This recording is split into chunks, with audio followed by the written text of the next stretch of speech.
everyone, this is Renee Southam sharing with you another tech tool. This particular tech tool is for all you art lovers.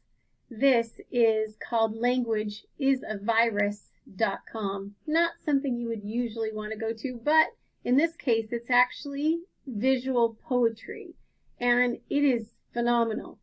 So we are familiar with some tools like this that have like a shape poem, for example. But what this does brilliantly is it takes your words that you have maybe written as a story or a text, and it turns it into literally visual art.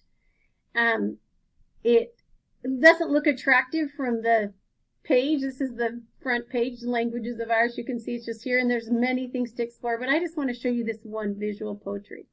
So I'm going to go to my next screen. This right here, where it has enter your text, is basically you put in a text right there. You can change the size of the text. You can change the angle, which I don't mess with that too much. The text color you can change to any color. I have been doing black and white for this example. And you press this launch button. So then you'll get to a page like this that's all white.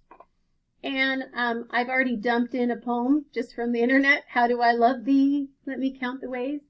And you can make the text larger, smaller, and obviously change the color. But let me show you what it does. It's incredible.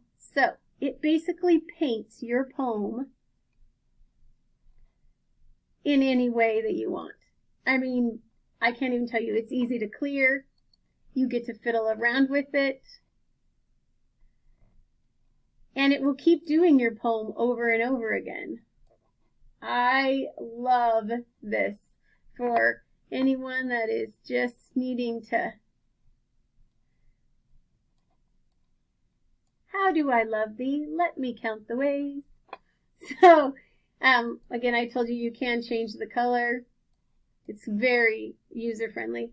So, doesn't look like much, but definitely check it out. Languageisavirus.com, but it's actually under visual poetry. Have fun.